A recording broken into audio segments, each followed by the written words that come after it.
Yo, yo, yo, yo, yo, yo, yo, yo, yo. Yo, yo. What's good with it? It's the homie Mac. Music, art, culture, knowledge. Each one teach one. Each one teach 1,000. Reporting live from the Dogon. You know what it is. Thumbs up, give me the likes. Thumbs up, give me the likes. Thumbs up, give me the likes. I need the algorithm to feel me, man. Um, this is a session of Mackin' with Mac book review series. Okay, so today I will be reviewing where do I start? The Teachings of Ptah Hotep. Blackwood Press and Company Incorporated. Very interesting. Where they're incorporated is literally where I live now. The zip code. But excuse me. The book is called The Teachings of Ptah Hotep. Ptah Hotep. And it is called the oldest book in the world. This book is it's not very long, but there's so much wisdom in this. This book is like the Illmatic of books. Illmatic was an EP. Well, I mean, it was basically an EP, but it stood toe to toe against a lot of albums, like full length, 15, 20 tracks. I think what Illmatic may have actually had maybe 9 or 8 songs. But yeah, Ptah Hotep. Ptah Hotep was a vizier to the pharaoh. I don't want to mispronounce the pharaoh's name or be inaccurate. So pharaoh. Ptah Hotep actually at some point was supposed to be promoted to pharaoh himself, but he'd rather be a vizier. What is a vizier? Let's get to it. Thumbs up, give me the likes. Thumbs up, give me the likes. Let's get to it.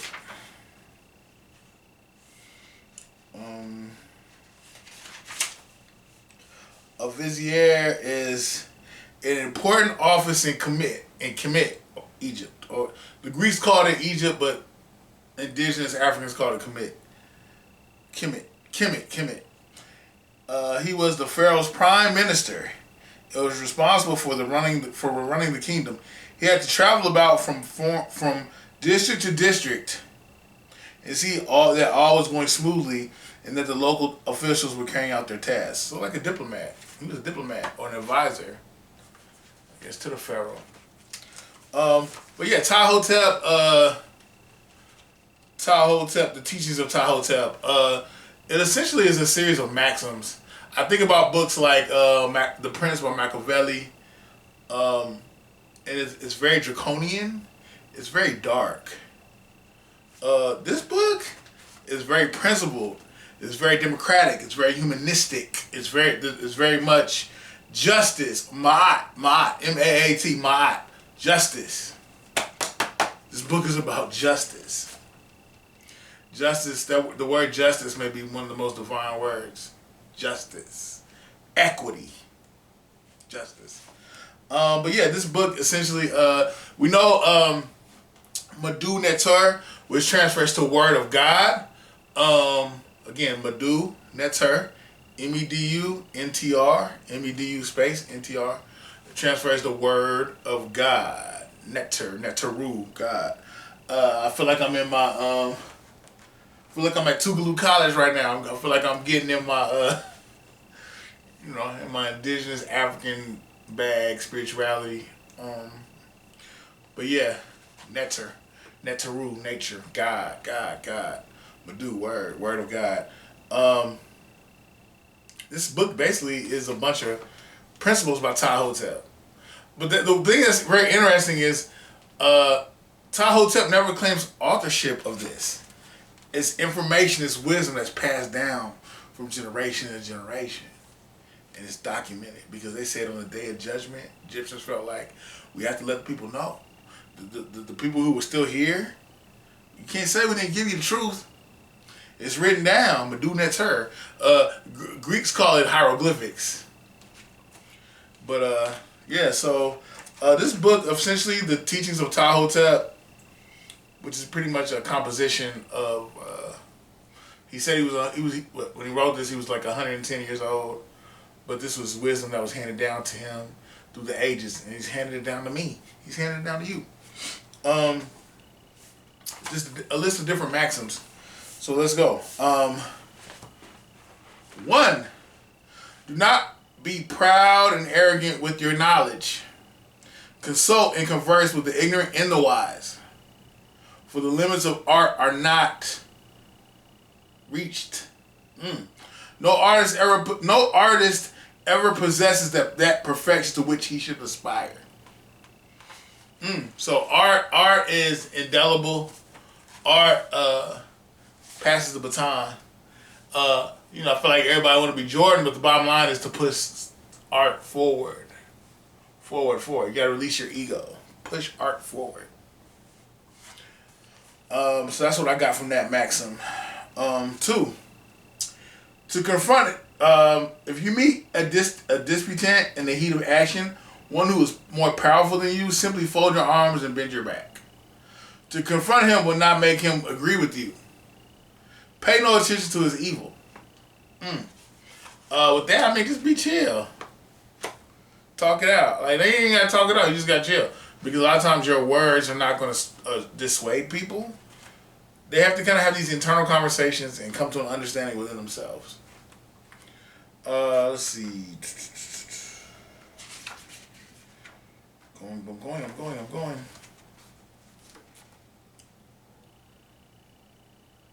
If you do not confront him while he is raging, people will call him an ignoramus. Your self-control will be the match for his evil utterances. So the fact that you controlled yourself despite the vociferous and malfeasant words that may have been shouted towards you, you stayed centered and you stayed controlled. Yeah. Don't participate in the ignorance. Check yourself. Stay focused. Let's see what else I got. And this touched my soul. Do not scheme against people. God will punish accordingly if man says, I shall live by scheming. I don't want to live by scheming, but stay focused. He will lack bread for his mouth. If a man says, I will be rich, he will have to say, my cleverness has trapped me. If he says, I will trap for myself, he will not be able to say, I trap for my profit. If a man says, I will rob someone, he will end by giving to a stranger. He will end by being given to a stranger. People's schemes do not prevail. Let me say it again. Look at me in my eyes. Ptah Hotep. Shout out to Ptah Hotep. People's schemes do not prevail. God's commands is what prevails. Therefore, live in the midst of peace. What God gives comes by itself. And I took that to mean I ain't got to do all this shady, slick, conniving stuff. All I got to do is stay focused. Keep it 100.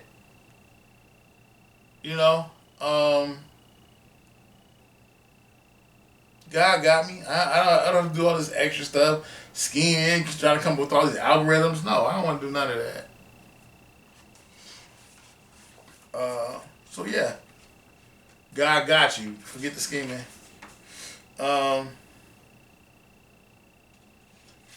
This book, one of the things that it talks about is your appetite, like eating food. It talks about pretty much essentially saying, if you can't control what you put into your stomach, or when you put it into your stomach, you can be readily controlled, easily controlled.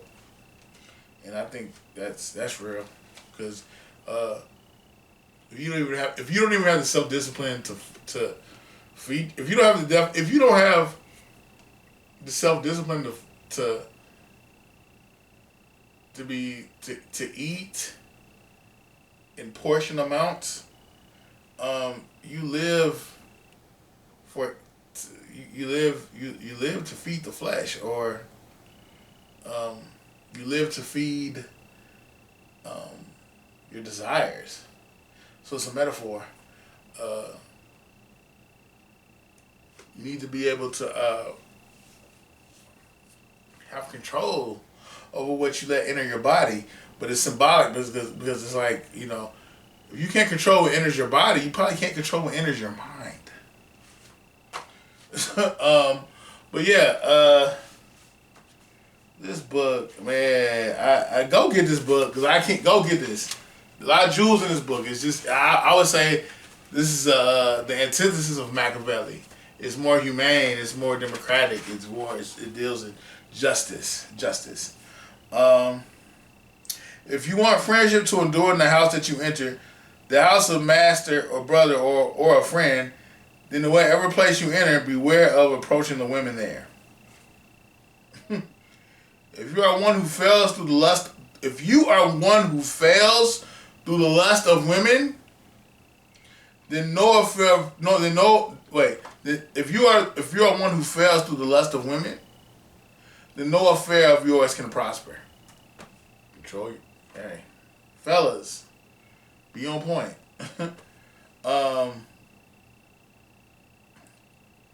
If you want to have perfect conduct, to be free from every evil, then above all, guard against the vice of greed. Don't be greedy. Justice, balance, equity, equality, equity. That person endures whose rule is in rightness, who walks a straight line, for that person will leave a legacy by such behavior. On the other hand, the greedy has no tomb. The greedy has no tomb. Check yourself. Do better. Do not be greedy in the division of things. Inheritance. Do not covet more than you share. Don't be greedy towards your relatives. A mild person has a greater claim than the harsh one. Poor is the one who forgets his relatives. He is deprived of their company. Even a little bit of what is wanted will turn a quarreler into a friendly person. Even a little bit of what is wanted will turn a quarreler into a person.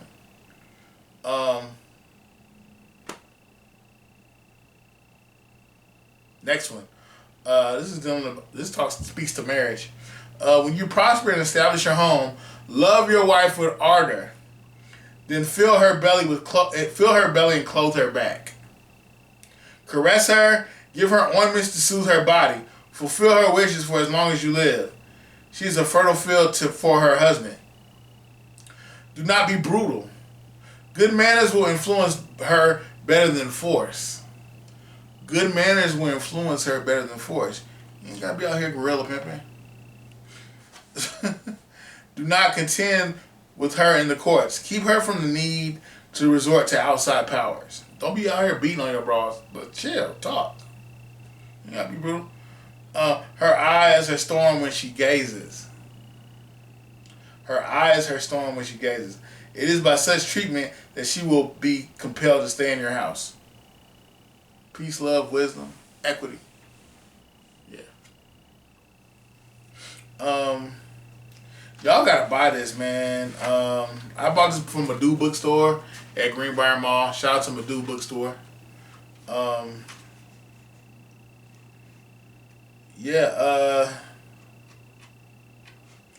me get to it.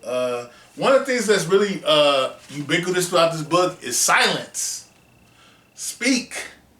I said silence and I said speak. But silence, like in this book, it says, look, if you don't know what you're talking about, shut up. If you feel like you got second or third hand information, and you're not sure if it's true, shut up. Don't speak things that you're not sure of.